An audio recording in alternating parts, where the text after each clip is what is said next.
जय गुरुदेव।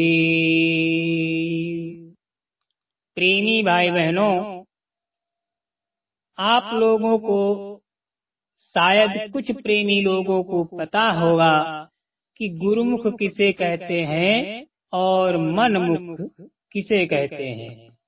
कुछ शिष्य गुरुमुखी होते हैं, कुछ शिष्य मनमुखी होते हैं।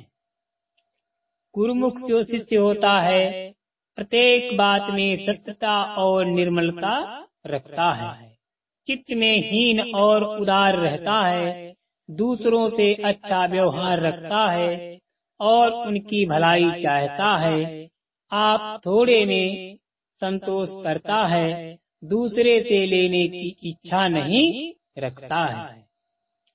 मनमुखी शिष्य वो होता है, लोभी होता है और दूसरे से लेने को तत्पर रहता है, कुछ देना नहीं चाहता है। वो प्रत्येक बातों में अपने लाभ का विचार रखता है, दूसरे का विचार नहीं करता, तृष्णा बढ़ता है और निर्मलता नहीं रखता है।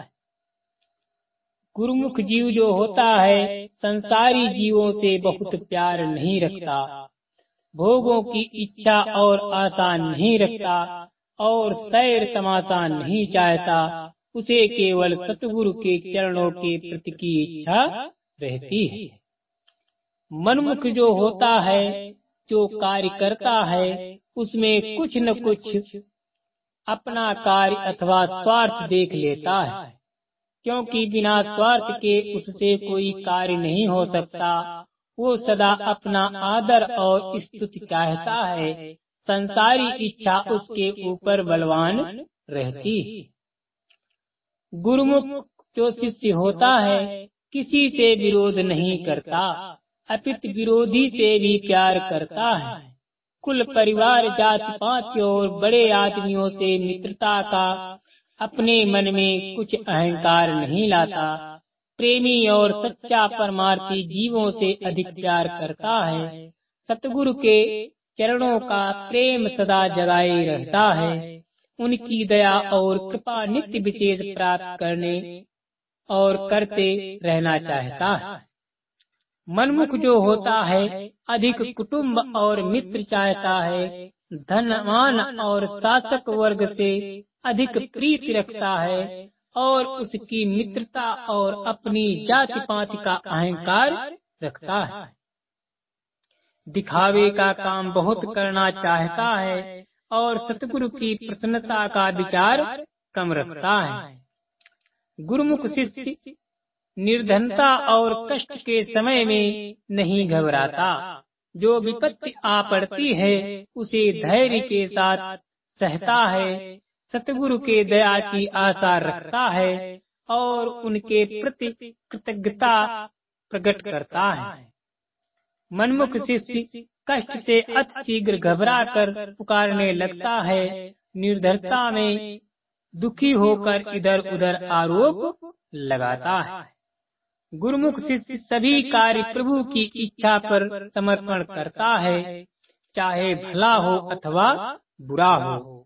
वो अपना अहंकार उसमें नहीं लाता, अपनी बात का पक्ष नहीं करता, दूसरों की बातों को ओछा करके नहीं दिखलाता, झगड़े के विषय में नहीं पड़ता, सदा सतगुरु की इच्छा देखा करता है और उनका गाता हुआ गुण गाता हुआ चला जाता है। मनमुख शिष्य सभी कार्यों में अपनत्व रखता है, अपने स्वार्थ और लाभ के लिए लगड़े झगड़े से कार्य करता है और अपनी बात के पक्ष में क्रोध करने और लड़ने को तत्पर हो जाता है। गुरुमुख शिष्य नई नई वस्तुओं और बातों में नहीं अटकता, क्योंकि वो देखता है कि उनकी जड़ संसार है और वो अपने गुणों को संसार में छिपाकर चलता है। अपनी प्रशंसा नहीं करना चाहता। जो बात सुनता अथवा देखता है उसमें से सतगुरु से प्रीति और प्रशंसा बढ़ाने वाली बात छांट कर रख लेता है। सदा सतगुरु की जो सब गुणों के भंडार हैं महिमा गाता रहता है।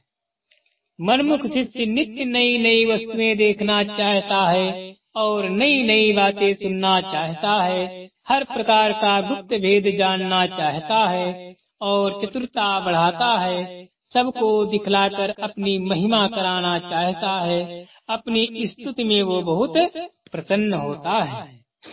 गुरुमुख शिष्य जो भी परमार्थी कार्य करता है, धैर्य के साथ करता है, सदा सतगुरु की दया और कृपा का बल रखता है और उनके चरणों में निश्चय पक्का रखता है। गुरुमुख शिष्य प्रत्येक बात में शीघ्रता करता है, सभी कार्य शीघ्रता के साथ पूर्ण करना चाहता है। इसी शीघ्रता में सतगुरु की कृपा की आशा और उनके वचन की आशा भी भूल जाता है। गुरुमुख शिष्य जो कार्य करता है, सतगुरु की प्रसन्नता के लिए उनकी दया और कृपा चाहता है, सर्वत्र गुरु की स्तुति करना चाहता है, उन्हीं की ही बड़ाई करना चाहता है और संसारी इच्छा नहीं रखता। ये सब बातें जो गुरुमुख की चाल में वर्णन की गई हैं, वे सतगुरु की कृपा से प्राप्त होंगी। जिन पर उनकी कृपा होगी उसी को वे प्रदान करेंगे। जो उनके चरणों की प्रीति और प्रतीति रखते हैं, उनको अवश्य एक दिन ये अवसर प्राप्त होगा। सतगुरु के चरणों का प्रेम सब गुणों का भंडार है। जिनको प्रेम का अवसर प्राप्त हुआ, उसमें ये सब गुण आ जाते हैं और सब मनमुख अंग एक क्षण में जाते रहते हैं। संत मत में सच्चा निर्माण। जय गुरुदेव। संत मत में सच्चा निर्माण